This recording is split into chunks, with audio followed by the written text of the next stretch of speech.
Добрый вечер, уважаемые телезрители. В прямом эфире информационная программа «Новости», в студии Тойр Пиров. Постановление председателя Маджлиси Милли Маджлиси Оли Республики Таджикистан о созыве 18-й сессии Маджлиси Милли Маджлиси Оли Республики Таджикистан 6-го созыва. В соответствии со статьей 52 Конституции Республики Таджикистан и статьей 24 Конституционного закона Республики Таджикистан о Маджлиси Оли Республики Таджикистан постановляю созвать 18-ю сессию Маджлиси Милли Маджлиси Оли Республики Таджикистан 6-го созыва 19 июня 2024 года в 10 часов в городе Душанбе. Председатель Маджлиси Милли Маджлиси Оли Республики Таджикистан Рустами Эмомали. К другим темам. Душанбинский водный процесс – это хорошая платформа для рассмотрения актуальных вопросов в сфере воды и изменения климата. В стране осуществляются организационные работы, связанные с проведением 10-13 июня текущего года в Душанбе 3-й международной водной конференции, которая будет проводиться в рамках глобальных инициатив лидера нации, президента Республики Таджикистан, уважаемого Эмомали Рахмона по водным вопросам. Тему продолжит Зумрат Файзиева. Таджикистан является флагманом в области водных инициатив. В настоящее время в стране основательно готовятся к проведению 3-й международной конференции высокого уровня по международному десятилетию действий «Вода для устойчивого развития 2018-2028 годы», которая состоится в июне текущего года в городе Душанбе. Согласно программе, в рамках предстоящей водной конференции планируется проведение пленарных заседаний, интерактивных диалогов, параллельных мероприятий, отдельных сессий по водным и климатическим вопросам, а также 9 форумов, в числе которых Африканский водный форум, форум Центральной Азии, форум женщин, форум бассейновых организаций, форум ледников, форум парламентариев, форум частного сектора, форум науки и технологий и форум детей и молодежи. К примеру, Международный форум ледников будет организован для повышения осведомленности об изменениях в криосфере в условиях меняющегося климата, а также для дальнейшего повышения осведомленности о Международном годе сохранения ледников и Всемирном дне ледников 2025 года, представление дорожной карты по проведению Международного года сохранения ледников и Всемирного дня ледников 2025 года. В рамках форума будут обсуждаться отзывы об этой дорожной карте, также будут представлены тематические исследования и проекты, реализованные в качестве вклада в достижение целей Международного полярного года 2025, а также лучшие практики. Международный форум «Женщины и вода» призван поддержать реализацию целей и задач десятилетия действий по воде, рассмотреть прогресс, стимулированный конференцией ООН по воде 2023 года, с особым акцентом на реализацию повестки дня по воде и выявить препятствия и возможности, связанные с выполнением обязательств, изложенных в повестке дня по воде. Форум станет платформой для женщин-активисток и практиков в области управления водными ресурсами, экспертов по гендерным вопросам и праву по воде, экспертного сообщества, правительств и международных организаций по развитию, чтобы оценить прогресс выполнения обязательств и рекомендаций, принятых на водной конференции 2022 года и женском водном форуме 2022 года, представить и обсудить практику и инновационные решения под руководством женщин для ускорения реализации согласованных на международном уровне целей и задач, связанных с водными ресурсами на региональном и национальном уровнях. В рамках 3-й Душанбинской конференции по водному десятилетию действий пройдут 5 интерактивных диалогов, которые будут соответствовать диалогам водной конференции ООН 2023 года. Также в рамках 3-й международной конференции высокого уровня по международному десятилетию действий состоится международная выставка «Переосмысление значения воды», целью которой является повысить осведомленность о принимаемых мерах и достигнутом прогрессе в реализации международного десятилетия действий «Вода для устойчивого развития» и итогов водной конференции ООН 2023 года, в том числе водной повестки действий. Для этого выставка будет демонстрировать передовые знания, наилучшую практику и достижения науки в области водных ресурсов. Помимо этого, участники конференции также получат возможность посетить выставку «Экспо Душанбе». Эта выставка станет площадкой для демонстрации торгово-экономического и производственного потенциала Таджикистана. Эксперты отмечают, что третья Душанбинская конференция высокого уровня придаст новый импульс в деле достижения целей Международного десятилетия действий «Вода для устойчивого развития 2018-2028 годы». Инициативы руководства Республики Таджикистан в решении водных проблем, поддержанные Организацией Объединенных Наций, уже давно перешли от уровня изучения до практической реализации международным сообществом. Зумрат Файзиева, Дильшоди Хушбахт. Новости.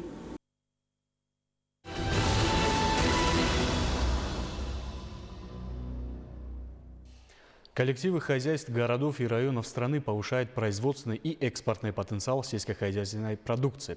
Так, труженики города Турсунзаде прилагают усилия для сбора урожая без потерь, эффективного использования современной сельскохозяйственной техники и технологии, расширения повторного сева на орошаемых землях и обеспечения обильного урожая.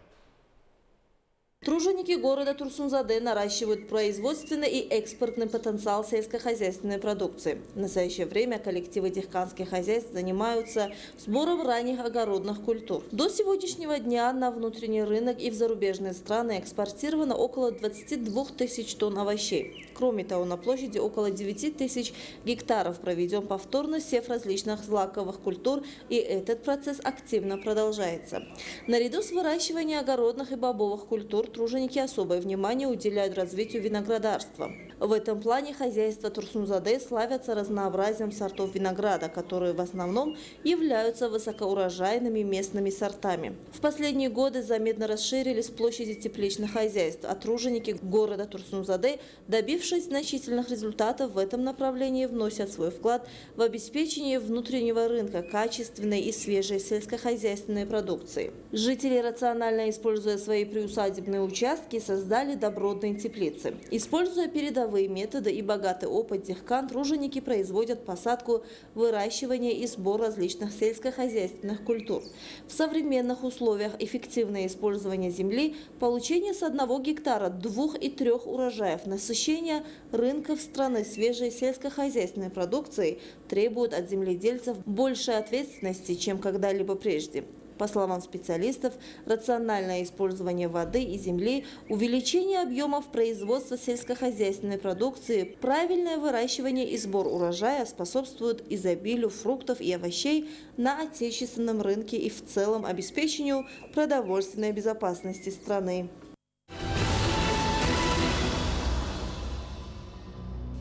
Худжанская крепость – это историческое сооружение, которое прославилось как символ мужества, отваги, самопознания и патриотизма таджиков. Сыграло значительную роль в защите свободы и мирной жизни народа этой территории. Меры связи с восстановлением и реконструкцией Худжанской крепости на историческом месте осуществлялись в течение 6 лет. И теперь мы можем наблюдать возрождение этого ценного древнего наследия таджикского народа. Работы по восстановлению и реконструкции Худжанской крепости на историческом месте осуществлялись в течение 6 лет. И теперь мы можем наблюдать возрождение этого ценного древнего наследия таджикского народа. Следует отметить, что до начала проектных работ в направлении возрождения и восстановления Худжанской крепости с привлечением специалистов Министерства культуры, Комитета по архитектуре и строительству, археологов, историков и этнографов на месте сооружения были проведены археологические, инженерные, топографические, геологические работы, проведены научно-практические исследования, на основе которых были проведены работы по реконструкции и реставрации крепости. Общая площадь возведенных и восстановленных объектов Худжанской крепости составляет 6 гектаров. Худжанская крепость, имеющая 3000-летнюю историю, была восстановлена при финансировании исполнительного органа государственной власти Сагдийской области. На основе проекта восстановлены стены вокруг крепости, цитадель и ворота, возведены административное здание, лавки ремесленников, национальная столовая, образцы старинных домов и дворов города Худжанда, гостиница и музей, чайхана, крытые лавки для приготовления национальных блюд таджикского народа, бани, пункты обслуживания и другие вспомогательные объекты. В частности, в южной части Худжанской крепости в соответствии с современными требованиями организовано 8 просторных ремесленных лавок, в которых выставлены изделия ремесленников. Величественное здание выставочных залов истории и культуры таджикского народа занимает площадь более 3365 квадратных метров.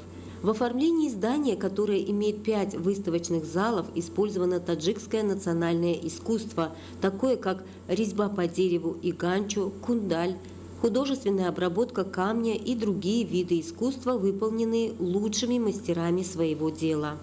Еще одной инициативой, которая была реализована в северо-восточной части крепости, является строительство старой махали Худжанда.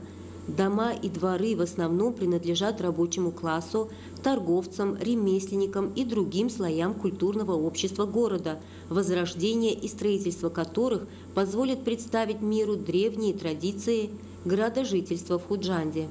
Дворы и дома отображают образ жизни, уклад, быт и, более того, традиции жителей города в исторические периоды. Здесь же построены национальная баня, гостиница, чайхана, украшенные высочайшими мастерами резьбы по дереву и ганчу и уникальной живописи. Рядом с национальной чайханой построена лавка для приготовления различных видов лепешек и самбусы, а также большой выбор блюд национальной кухни. На территории крепости возведены 2 больших фонтана и 4 деревянные беседки, выполненные умелыми мастерами города Исфары Сагдийской области под руководством Усто Бурхона. Следует отметить, что на территории крепости в ходе раскопок обнаружены несколько культурно-исторических слоев, в том числе остатки архаичной стены города Худжанда, остатки помещения для хранения зерновых культур и огромные глиняные сосуды, относящиеся к VII-IV векам до нашей эры. Открытие культурно-исторических слоев в нижней части дворца правителя свидетельствует о том, что Худжанская крепость имеет 3000-летнюю историю. Отметим, что Худжанская крепость включена Комитетом по развитию туризма страны в список 10 туристических достопримечательностей Таджикистана. Зумрат Файзиева, Зухро Самадова. Новости. Уважаемые телезрители, это были главные новости к этому часу. Оставайтесь с нами и будьте здоровы.